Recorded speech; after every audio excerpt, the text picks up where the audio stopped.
there, folks. Welcome to the channel. I'm glad you could make it. How many of you out there caught yesterday's episode, the cevapcici? Absolutely incredible sausage, super delicious, very easy to make, perfect for the beginner. And it's one of 3 sausages this year that feature a beef, lamb, and pork combination. It's a must-make in my book. If you missed that video, I'll put a link in the description box below. Well, today we've got a really unique sausage recipe for you. It was inspired by the YouTube channel F Knives, Custom Blades and Handles. Thank you guys for the inspiration. It's called the Todo lo Verde sausage. Todo lo Verde in Spanish means everything that is green. Well, we're going to be adding a little cheese to this Todo lo Verde. So the name of today's sausage is the Todo lo Verde con queso. It's going to be absolutely amazing. Now, don't confuse today's sausage with the famous Chorizo Verde from Toluca, Mexico. The Chorizo Verde is another green sausage that uses a lot of very fresh ingredients, much like you'll see in today's video. But the difference is going to be the texture. The Mexican Chorizo Verde has a very loose and crumbly texture because of the addition of vinegar, much like your classic red chorizo from Mexico. Today's sausage is going to have a similar concept, but a completely different spice profile and a radically different texture. It's going to be more of the type of texture you would find in a German-style sausage, Polish sausage, even like an American-style sausage. So, without further ado, let's make the Todo lo Verde con queso. The meat we're going to be using for today's sausage is pork shoulder. It's going to be a 100% pork sausage. But truth is, you could use whatever protein you want. If you want to use game meat or maybe a little beef and pork combination, totally fine. What we are looking for is a 70-30 lean to fat ratio, and we're going to cut everything up into pieces that are small enough to fit into the grinder. And I'm basically writing this recipe as I go using meat that we already have. So I'm just going to be weighing everything out, jotting it down, and then we're going to formulate our recipe based off of that. Right here, we have a little pork belly. This is where a portion of our fat's going to come from. Notice right here, we've got about a 50-50, maybe a 40-60 lean to fat on the pork belly. Then, of course, we're going to be using some pork back fat to accommodate the rest of the fat that's required for this sausage. Like I said earlier, we're looking for 30% fat, and I'm loving this back fat right here. I mean, this is absolutely beautiful. This would be perfect fat to cure and turn into lardo, if you've ever made that. All right, once again, weighing each ingredient until we get to the perfect weight, and this is what all that's going to look like. We're making 2 kilos today because that's what I happen to have in the fridge. I do want to chill this before we grind it, so into the freezer it goes. We want the temperature below 34 degrees Fahrenheit prior to grinding. Now let's look at the vegetables. A lot of green stuff in the Todo lo Verde, and so we're going to start with some roasted poblano peppers and roasted jalapenos. These literally just came off the fire. Cover it with cling film, let them sweat for about 30 minutes, and then we're going to remove the stems, remove the seeds, and remove that charred skin. As far as the rest of the stuff, you can literally use whatever you want. Just try to keep it green. So if you want to use asparagus, peas, broccoli, spinach, Brussels sprouts, it's totally up to you. There's our roasted poblano peppers. We're going to be using some kale. And right here, we've got some roasted tomatillo already pureed. So tomatillo is relatively hard to get where I live. So when I can find it, we get a lot, roast it, and then puree it, put them in bags, and freeze it. And this is a little bit of that. So roasted tomatillo, keeping it green. There's the roasted jalapenos.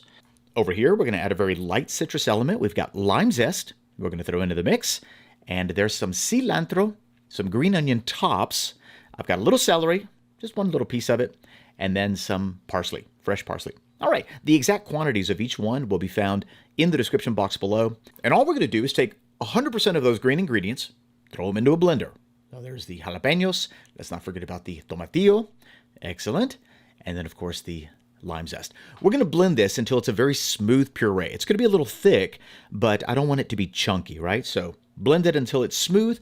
And there we go. We've got a beautiful green vegetable puree that we're going to be adding to our sausage.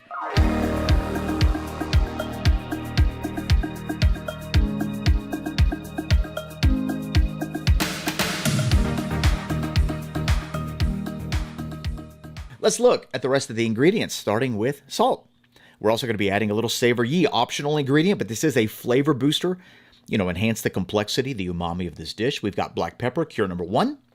Also garlic powder, onion powder, a little cumin, and some coriander powder. This was toasted coriander seed that's been ground up. I do want to bring in a little heat, so we're going to add some chipotle powder, and this particular version of chipotle is spicy.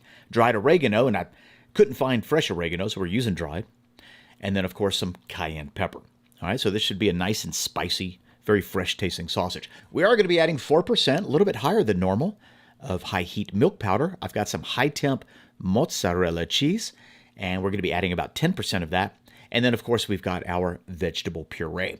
And so there we go. That's the spice profile that we're going to be looking for when it comes to this sausage. I am going to kind of play it by ear when it comes to how much of that puree to add. I do feel like we'll be able to add most of it. But like I said, we are going to be bumping up the non-fat dry milk ingredient. I don't want this to be mushy. I want it to have a nice, firm, almost spring-like texture. That'll be great. This is the high-temp mozzarella cheese that we're using. It is from the sausage maker. Okay, perfect. I do feel like this sausage offers a lot of room for creativity, so you want to mix and match, the cheese, the spices, the vegetable profile. Have at it. Let's take a look at our grinding situation. We're going to be going with that classic 6mm medium grind, and I want to make sure that my plate and my knife is sharp. So when I run my fingers across it, they almost should feel like they grab my fingers, like there's a very defined edge. This side over here feels sharper, so we're going to use that side. I do want to spritz it down with just a little bit of neutral oil, and that's going to minimize the friction between the plate and the knife, giving me a cleaner grind. So this is what it's going to look like once it's set up. Where the knife and the plate touch, that part should have a little bit of oil on it. In addition to that, I would also recommend putting a little bit of oil on the auger, the part that connects into the machine. That's also going to reduce the amount of friction, reduce the amount of heat, and all of that are just very little things that you could do to increase the quality of your finished product.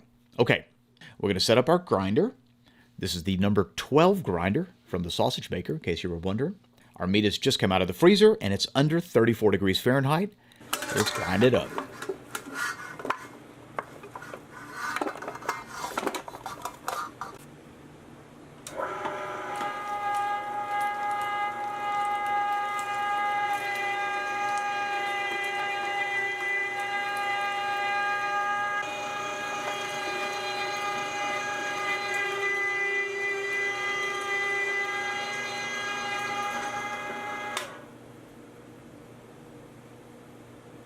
All right. This is a perfect grind. Meat wasn't too cold. Everything came out like spaghetti when I grab a handful of it. Notice it has a very almost pebbly quality to it. That is perfect. So all we need to do now is mix everything together. First in goes the spices, the salt, the binder, everything that we have. We're going to go ahead and start mixing that in. Raise the bowl of our mixer. This is a 5.5 liter mixer from KitchenAid. And at this point, we're going to add the vegetable puree. Being that we're writing this recipe on the fly, we're going to see what this vegetable puree does to the mincemeat, because I don't want it too soft. So if it's still a little firm after mixing a little bit, we're going to come back in with a little more liquid, and I think it can handle about another 5% liquid. So we're adding 5% water. You don't have to add water. You can add milk, cream. You can add beer if you want to add beer. Okay, and so what we're looking for is a sticky batter. There we go. That's more like it. So we've got a nice sticky batter. At this point, we're going to add our high-temp cheese. This is the very tail end. We're only mixing to incorporate at this point because our meat has already achieved that very sticky consistency. Absolutely perfect. We're only mixing for about 20-30 seconds, and our green farce is officially finished. Excellent. This smells really good at this point. When I grab a handful of it, turn my hand upside down, it's very sticky. That lets you know we've got really good protein extraction, and we can move on to the next step, which is putting it into a casing. So we're going to be using the 5-pound sausage stuffer with a 3/4 inch horn, and this is going to be a smoked sausage. Now, if you don't want to smoke this sausage, you can omit the Instacure number 1 and just have it as a fresh sausage if you'd like. All right, we've got that jam-packed full. Still have a little bit remaining in the bowl. We're going to link that up here in a second. I am going to be using the 29-32mm hog casing. The size hog casing you use is completely up to you. The casings were rinsed, flushed, and soaking in water in the refrigerator. That water had a little baking soda into it. That just helps make it nice and slippery. We're going to put a little bit of water inside that casing and a little water on that horn to lubricate the horn. And if done correctly, the casing should flow easily back and forth on that horn with no resistance. All right, we're going to take this next step nice and easy because we get a lot of questions about how to stuff a sausage. I do get that this particular section right here does take a little more practice and kind of get the hang of it. We're putting very light pressure with our thumb and our forefinger at the very end of that horn. And as I'm cranking the stuffer down, I'm allowing the meat to pull the casing off of the horn. Now, at any given point, you should be able to squeeze your sausage, and it should leave a slight indentation, just like that. If you go to squeeze your sausage and you find that it's too firm, then you've overstuffed it. And the same thing, if you go to squeeze your sausage and you find that it's too soft, you've understuffed it. So you want the end result to look full, like we have here, but when you squeeze it, you want to be able to put a slight indentation. All right, we'll do it one more time. You should be able to do this at any point during the stuffing process. Give it a little squeeze. There's that indentation. If you're stuffing your casing too tightly, just relax your thumb and your forefinger. And if you feel like you're stuffing your casing too loosely, just tighten your thumb and your forefinger.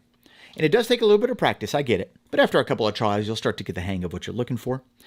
And now we need to form our links. All right, so once again, there's our indentation. Any point, we can do that, and it'd be fine. Okay. For this sausage, we're going to do, I don't know, maybe 6-inch links. Nothing special. If you want to leave it as a coil, or if you want to make the links a little bit smaller, 100% your call. We're going to pinch it, twist it 3 times forward. That's going to tighten up that link. If you feel like your link is still loose, give it a few more twists. This next link, we're going to pinch it once again, and then we're going to twist it 3 times towards us.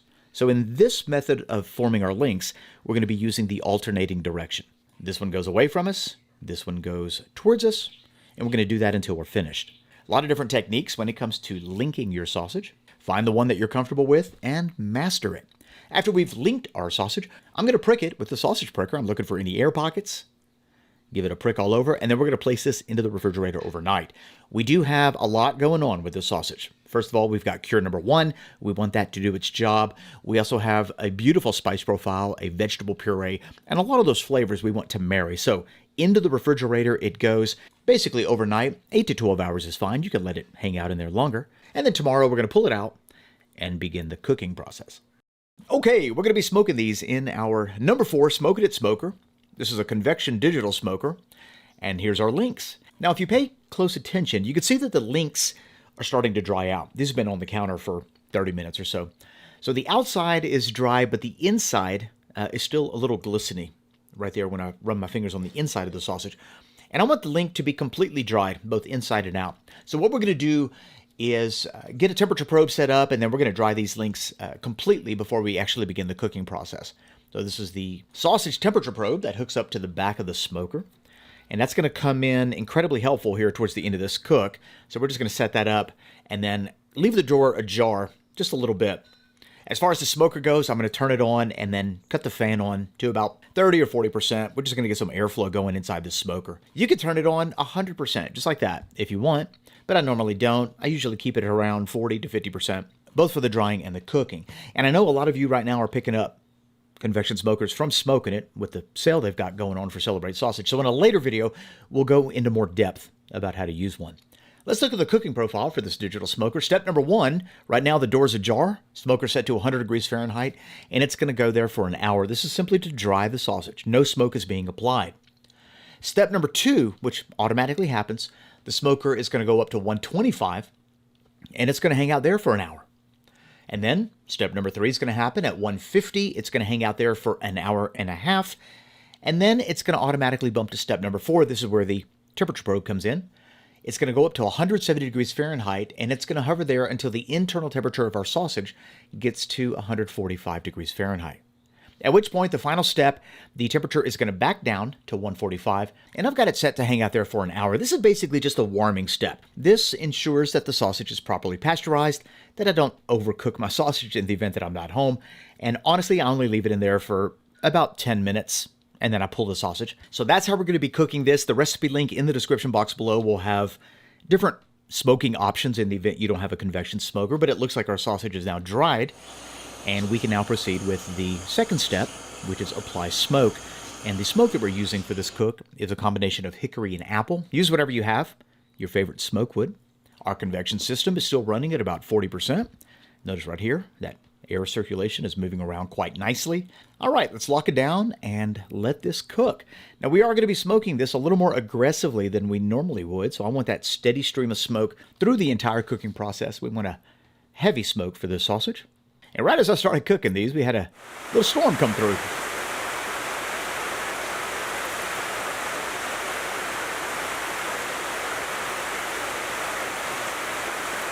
Okay, sausage is done. It's still raining outside. But nonetheless, this is our finished product. Absolutely gorgeous. Beautiful finish on that. Nice color. We're going to give it a little water bath to cool the sausage down. We want the temperature of the sausage to be below 100 degrees. So that's what this water bath is going to do. And I've got a little bit of ice in there. Not too much. But I'm loving the texture. That feels nice. Got a firm, bouncy texture there. As soon as these cool down, we're going to place them on a drying rack and let them bloom. This is the blooming process. They're going to sit here for another hour, 2 hours. And this blooming process is going to help develop the flavor and magnify the color a little bit. And then we're going to refrigerate it. So tomorrow, we'll heat these back up and give them a taste.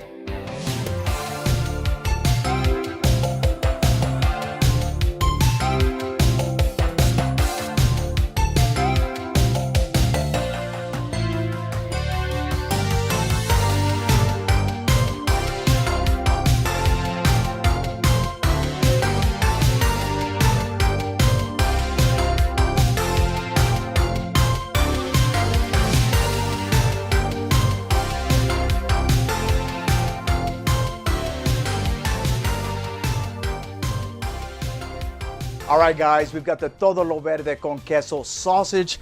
Let me grab this other piece with a little more cheese in it. Oh, look at that. Just gorgeous looking slice there. Great color on the casing, very, very juicy. Oh, that cheese is nice and creamy. Oh, wow. I wasn't expecting that. That's amazing. Huh. That's a good sign. Okay.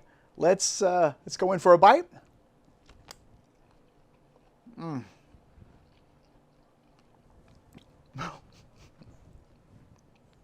brain's trying to process all these different flavors. I gotta tell you, I am pleasantly surprised. Wasn't sure what to expect with this sausage. You have your vegetable puree.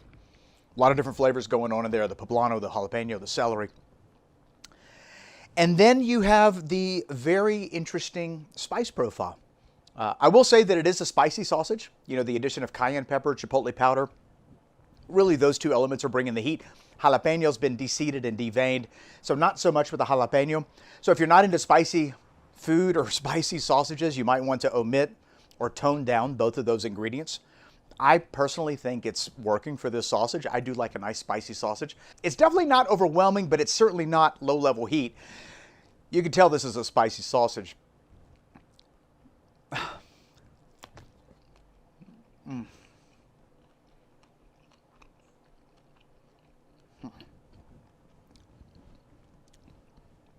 Wow, that's so good.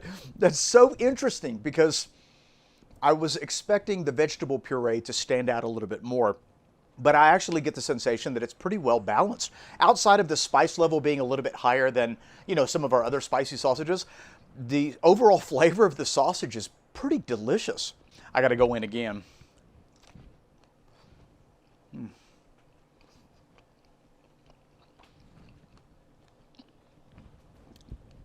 Incredibly juicy. One of the things that concerned me in the beginning when we were writing this recipe was the amount of vegetable puree that we were adding. We were adding 15%. And then we came back with another 5% water. Now, that doesn't make the total liquid content 20% because you had a lot of solids in the vegetable puree, but I was concerned that it would affect the texture. And that can happen sometimes when you add too much of a liquid or a puree into a sausage. It can make it mushy. We did overcompensate with the milk powder, and the overall texture is absolutely perfect. I mean, it's firm, it's got a very springy, very bouncy feel to it. And all that additional puree that we added is not only bringing, you know, obviously more moisture to the sausage, but it's like a flavor explosion in your mouth.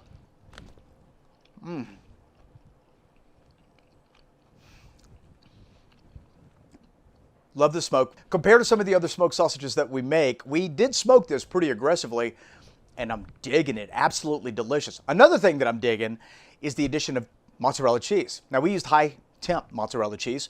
You certainly don't need high temp mozzarella cheese. I bet Swiss would work really good in this sausage as well, but it's offering this nice, creamy, contrasting dairy balance to some of the other more bold ingredients. Overall, This is an incredibly delicious sausage. And although it didn't keep the green tint that we had while we were mixing it, it still has a bit of a greenish hue in the end result. But regardless, the flavor is absolutely on point. And usually when I make a recipe, especially one like today where we just sort of throw it together, I'll go back after we do a tasting and maybe make a couple minor tweaks. I wouldn't change a single thing. If you're not into spicy sausages, you might want to change those two ingredients, the chipotle and the cayenne pepper. But I think the puree that we added and the quantity that we added and the vegetable selection that we had works perfectly to complement the pork and the spice profile. The mozzarella cheese I thought was a great addition. You can obviously leave the cheese out or change the cheese. I don't think it would matter too much. Pepper jack would be good. Swiss, like I said, would also be pretty good. Cheddar might be good, although I think the sharpness of the cheddar might start to conflict with some of the other flavors. I think something a little milder, a little bit creamier would work with a sausage like this. Either way, I'm going to put a recipe link in the description box below in the event that you want to make Todo lo Verde con Queso sausage. Big thanks goes out to F Knives, custom blades and handles for the inspiration for this sausage. Absolutely delicious. And that's all I got for you, folks. If you enjoyed today's episode, give this video a thumbs up. And if you're new to this channel, and this is the first video that you've seen from us, well, you've caught us towards the end of a month-long celebration where we do daily sausage making tutorial uploads. I'm going to put a playlist right about here at the very end of this video so that you can get caught up. And while you're checking out the library of videos, be sure to hit that subscribe button and that notification bell because I don't want you to miss a single episode. Tomorrow. Oh boy, I am so excited about tomorrow's episode. Matter of fact, in the entire library of uploads for Celebrate Sausage Season 6, tomorrow's episode is the one I was the most excited about. It's the smoked salt and vinegar cheese Kransky. I don't want you to miss it. Same time, same place here on the Two Guys in a Cooler channel. We'll see you tomorrow. Bye-bye. You know, as I'm eating this sausage, processing the flavors in my mouth. This is delicious by itself. Maybe a little sauerkraut, maybe a little mustard, either way. But taking this and adding it to a stew, maybe even a bean dish, or cooking with it as part of a recipe, this would be absolutely delicious.